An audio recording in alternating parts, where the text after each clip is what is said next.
Saludo desde las Tunas, Apóstol Mayín, para todo el que nos escucha. Nos están en diferentes naciones, sé que en España, México, Ecuador, Estados Unidos, algunas naciones que gracias por su comentario, gracias porque la palabra está llegando, porque Dios es el mayor factor de cambio.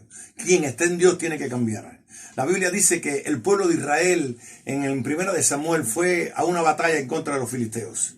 Y cuando en esa primera batalla Israel perdió miles de personas, entonces el pueblo de Israel que andaba mal, el pueblo de Israel que andaba en pecado, el pueblo de Israel que quería manipular a Dios porque habían perdido los principios del reino de Dios, entonces ellos dijeron, no, perdimos la batalla porque no llevamos el arca que representaba la presencia de Dios. No la llevaron al campo de batalla y cometieron un grave error de traer el arca de Dios que tenía que estar en el tabernáculo y la trajeron al campo de la batalla, queriendo manipular a Dios, queriendo tener a Dios como un eslogan, queriendo tener a Dios como un amuleto. Cuidado, porque en el momento que estamos viviendo, en estos momentos en que hay una mortandad en las naciones, usted tiene que saber quién es Dios y usted tiene que saber cómo llegar a donde está Dios, porque usted no va a poder manipular a Dios. Y ese día, tristemente, fue horrible lo que pasó en el pueblo de Israel. Murieron sus líderes, murieron los sacerdotes, murió el sumo sacerdote, y lo más terrible de todo, que el arca de Dios,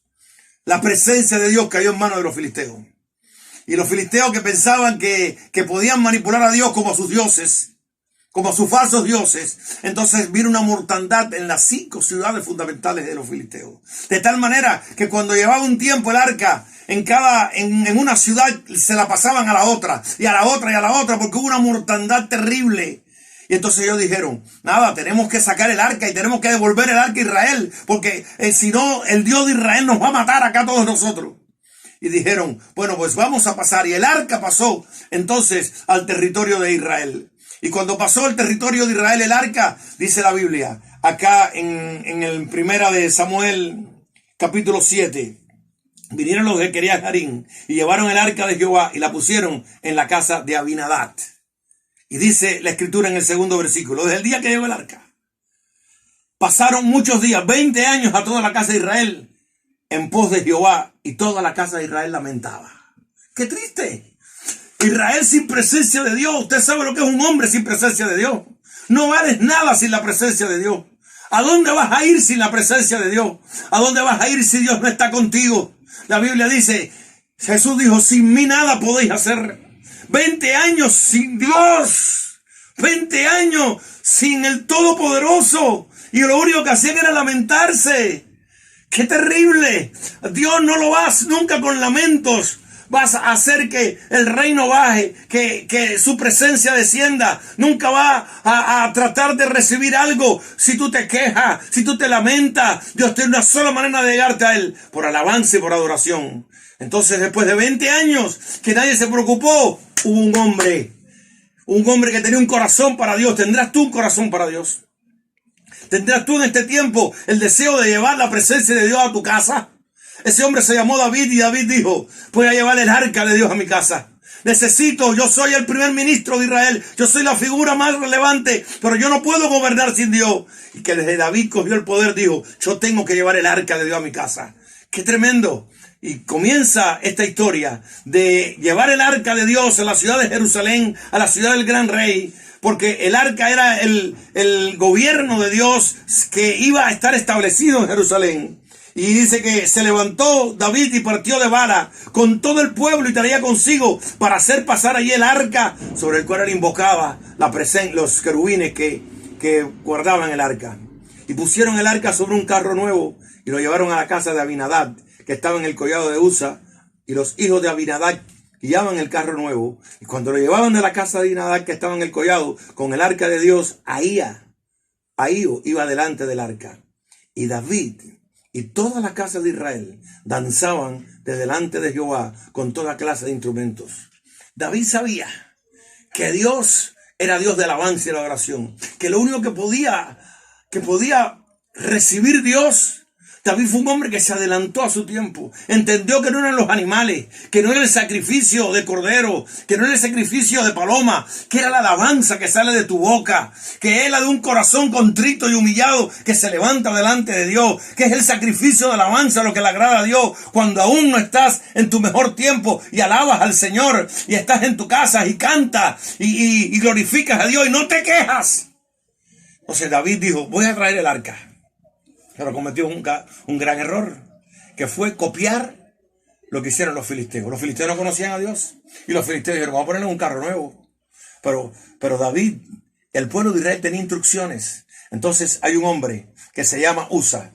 Y dice la escritura, y el furor de Jehová se encendió contra Usa y lo hirió allí Dios porque aquella temeridad, quiere decir imprudencia, y cayó allí muerto junto al arca de Dios. Y se entristeció David por haber herido Jehová a Usa, y fue llamado a aquel lugar Perez Usa hasta hoy. Temiendo David a Jehová, aquel día dijo, ¿cómo ha de venir el arca de Jehová? Esta historia es sencilla. Los bueyes tropezaron. ¿Sabes por qué tus bueyes tropiezan? Tus bueyes tropiezan cuando pierdes el diseño de Dios. Porque el arca de Israel no se podía llevar en un carro nuevo. Había que llevarla sobre los hombros. ¿Y sabe por qué muere este hombre que se llama Usa? Porque Usa era un coatita.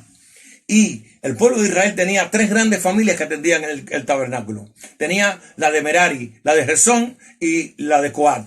Ellos eran hijos de Leví, que eran los que estaban para el servicio a Dios. Era la tribu que Dios había apartado para servirle. Ahora, la tribu de Gersón y la tribu de Merari tenían carros para transportar los instrumentos del tabernáculo. Gersón tenía 2 carros y 4 bueyes.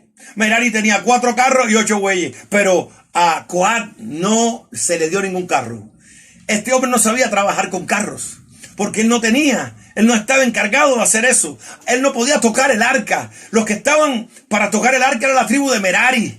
Ellos la podían tocar poniéndole un paño por delante, porque usted tiene que tener cuidado cuando usted se refiere a Dios. Usted tiene que tener temor de Dios cuando usted va a orar al Señor. Dios no es cualquier cosa. Dios es temible en toda la tierra. Entonces viene ahora este hombre que se llama Usa, coatita, que nunca había tenido un carro y no sabía qué hacer. Creo que los bueyes tropiezan cuando los bueyes tú le echas lo que no tienes que echarle. Cuando tú estás fuera del diseño, cuando tú haces lo que Dios no te mandó a hacer, tus bueyes van a tropezar y va a haber muerte en tu vida. Pero si tú haces lo que Dios te mandó, entonces tendrás vida y vida en abundancia. David lloró y dijo, ¿cómo voy a hacerlo? ¿Por qué? ¿Por qué no consultó a los sacerdotes que sabían cómo hacerlo? ¿Por qué no tuviste una instrucción?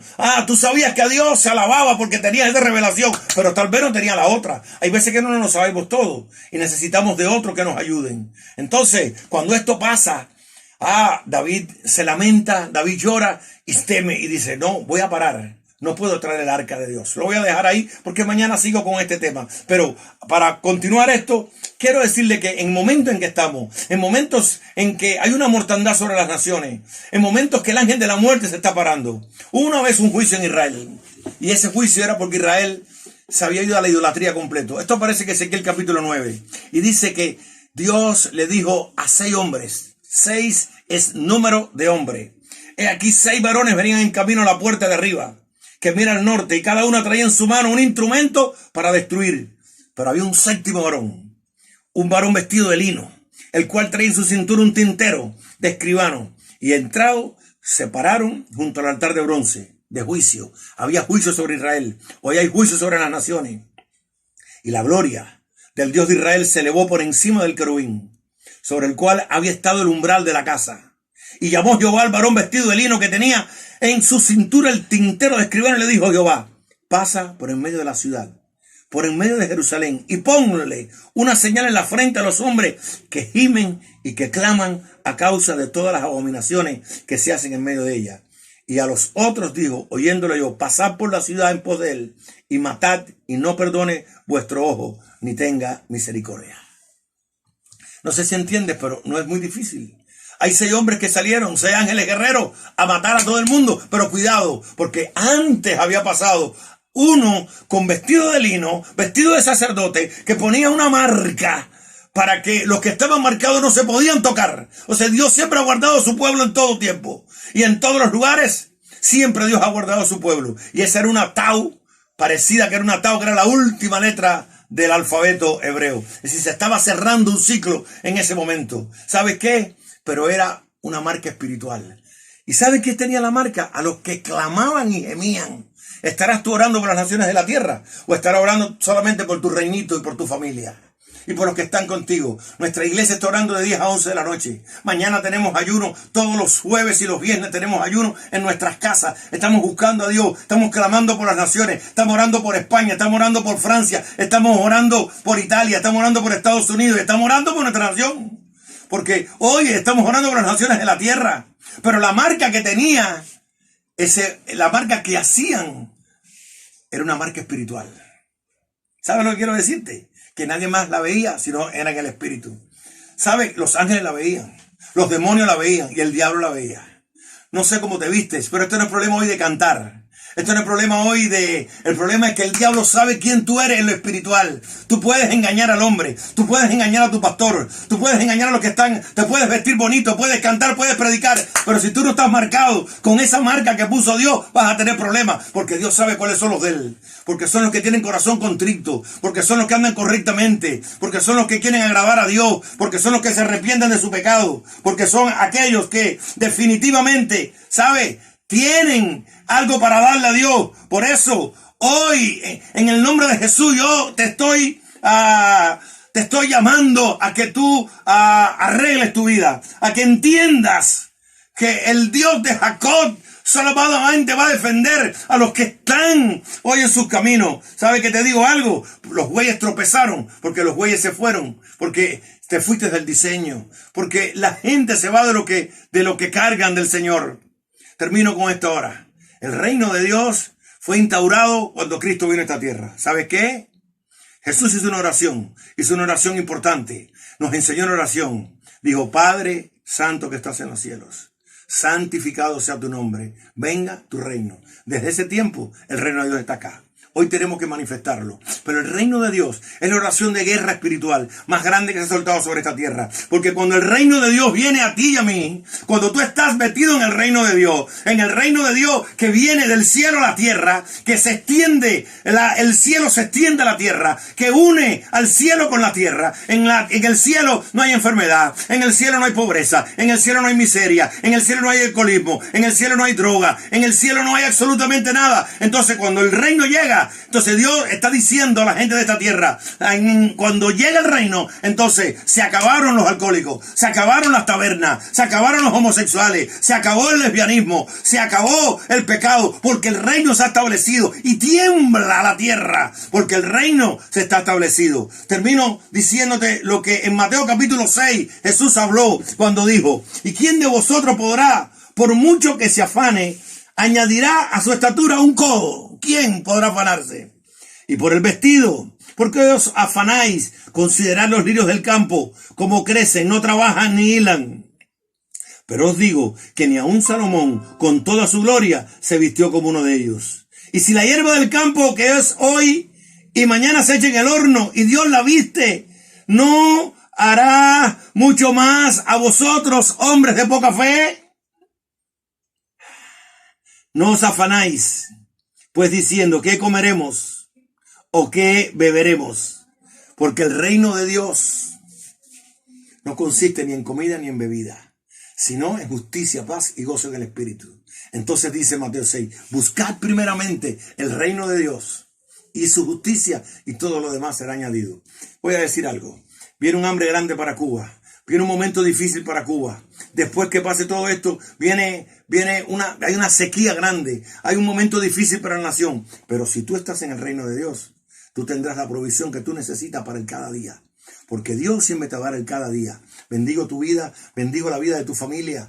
Todos los que me escuchen, estoy declarando sobre ustedes la sangre de Cristo sobre ustedes. Porque si estás en el reino, tú no tendrás pérdida. Te bendigo y hoy con otro mensaje, el evangelio en tiempos del coronavirus, tú serás alguien que contará la historia. Y como digo siempre a la gente, nos vemos en el próximo velorio, porque tú y yo no seremos los muertos. Nos vemos en el próximo velorio. Te bendigo en el nombre de Jesús, mañana con otro capítulo.